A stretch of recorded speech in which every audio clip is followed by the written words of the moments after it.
Salam uşaqlar, gövdənin daxili quruluşu ilə tanış olaq. Gövdənin daxili quruluşu anatomiya elminin bir sahəsidir. Yəni, bitki anatomiyası bu işlə məşğul olur. Uşaqlar, gövdə xaricdən qabıqla örtülüdür. Qabığın iki qatı var, xarici qabıq qatı və daxili floema qatı. Xarici qabıq qatı hal-hazırda bu nümunəmizdə mantar adlanır, amma bu mantar vaxtı ilə dəricik adlanıb və bu vaxtı ilə bu mantar əslində şəffaf olub, adı olub epidermis və yaxud da ki dəricik. Dəricik hüceyrələri də canlı hüceyrələrdir və hətta aralarında qapayıcı hüceyrələr də olub ki, onların ikisi birləşib ağızcıq yaradıb.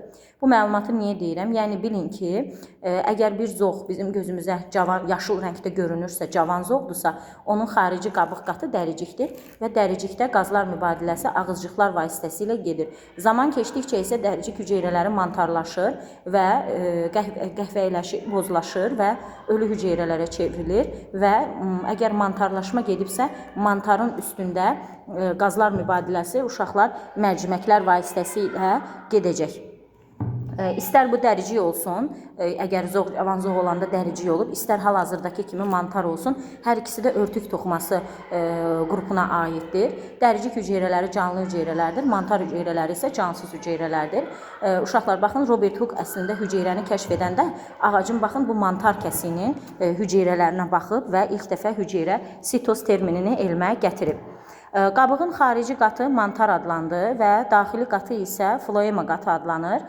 Floema qatı isə canlı hüceyrələrdən ibarətdir. Floema qatında, düzdür, burada cansız hüceyrələr də var, çünki floema lifləri var. Floema qatında iki cür toxumaya rast gələ bilərik. Burada floema lifləri olduğuna görə floema qatında mexaniki toxuma da var. Floema boruları da var burada. Ara kəsmələri ələk kimi deşik olan hüceyrələrdən əmələ gəliblər. Bu hüceyrələr isə canlı hüceyrələrdir. Deməli, floema qatında olan hüceyrələr həm canlı, həm də cansız ola bilər. Floema qatındakı borularla fotosintez nəticəsində yaranan məhsullar, yəni üzvü maddələr hərəkət edir. Deməli, floema qatında da iki cür toxuma var, mexaniki toxuma və ötürücü toxuma. Burada olan liflər mexaniki toxumadır, əliyə bənzər borular isə ötürücü toxumadır. Floema qatının altında isə kambi qatı yerləşir. Kambi qatı ağacın gövdəsinin neçə yaşı olursa olsun, sayı hər zaman birdir. Kambi qatının hüceyrələri daim bölünən vəziyyətdə olur, yəni törədici toxumadır, meristem toxumasıdır. Daim meristem, yəni bölünən vəziyyətdə olur. Kambi qatı yazda hüceyrələri bölünməyə başlayır, payıza qədər bu proses davam edir və həm qabığı qalınlaşdırır, həm də oduncağı qalınlaşdırır. Yəni, kambi qatı qabıqla oduncaq arasında yerləşir. O, həm qabığın, həm oduncağı qalınlaşdırır və ağacın yaşı bunun sayəsində artır. Oduncağa gəlirik. Kambi qatının altında da oduncaq qatı yerləşir. Oduncaq qatında oduncaq lifləri və oduncaq boruları var. Burada oduncaq lifləri varsa, burada deməli mexaniki toxuma var oduncaqda. Oduncaq boruları varsa, deməli burada ötürücü toxuma var. Oduncaq boruları əslində ksilema borularıdır. Burada oduncaqda olan borular vasitəsi ilə torpaqdan gələn qeyri-üzvü maddələr hərəkət edir. Biz oduncaqda özək şüalarını da görə bilərik. Özək şüaları özək ilə qabığın ikinci qatı olan floema qatını əlaqələndirir. Özək düz ortada yerləşir. Özək özündə ehtiyat qida yığır.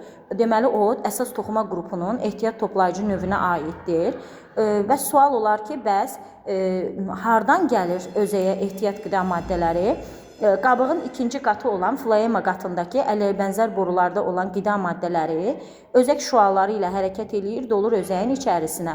Lazım gəlsə, bitki əlverişsiz şəraitdə olsa, qidası olmasa, özəkdə toplanan ehtiyat qida maddələri yenidən özək şüaları vasitəsilə gəlir qabığın ikinci qatı olan floema qatındakı borulara, floema borularına, başqa sözlə əliyə bənzər borulara, o borularla bədənin digər hissələrinə pay olunur. Və biz özəyin ətrafında illik halqalar görürük. Bu illik halqaları saymaqla biz ağacın yaşını təyin edə bilərik. Özəyin ətrafında əmələ gələn bu birinci halqa onun birinci yaşını göstərir. Özəyin kambinin altında əmələ gələn halqa isə ağacın gövdəsinin sonuncu yaşını bizə göstərir. Siz burada görürsünüz ki, özək, daha doğrusu oduncaqda olan halqalar buradan qalındır. Bu hissədə isə daha nazikdir.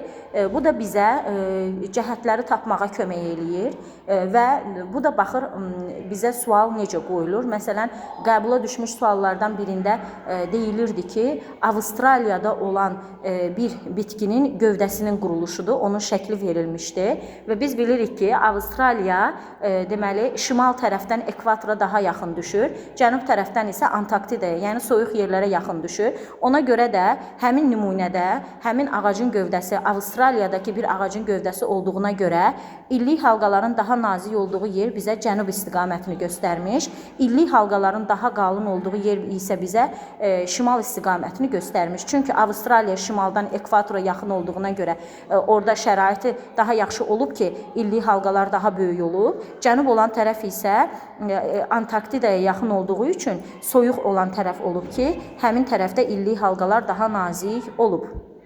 Belə uşaqlar, bu oldu ağacın deməli gövdəsinin quruluşu, daxili quruluşu.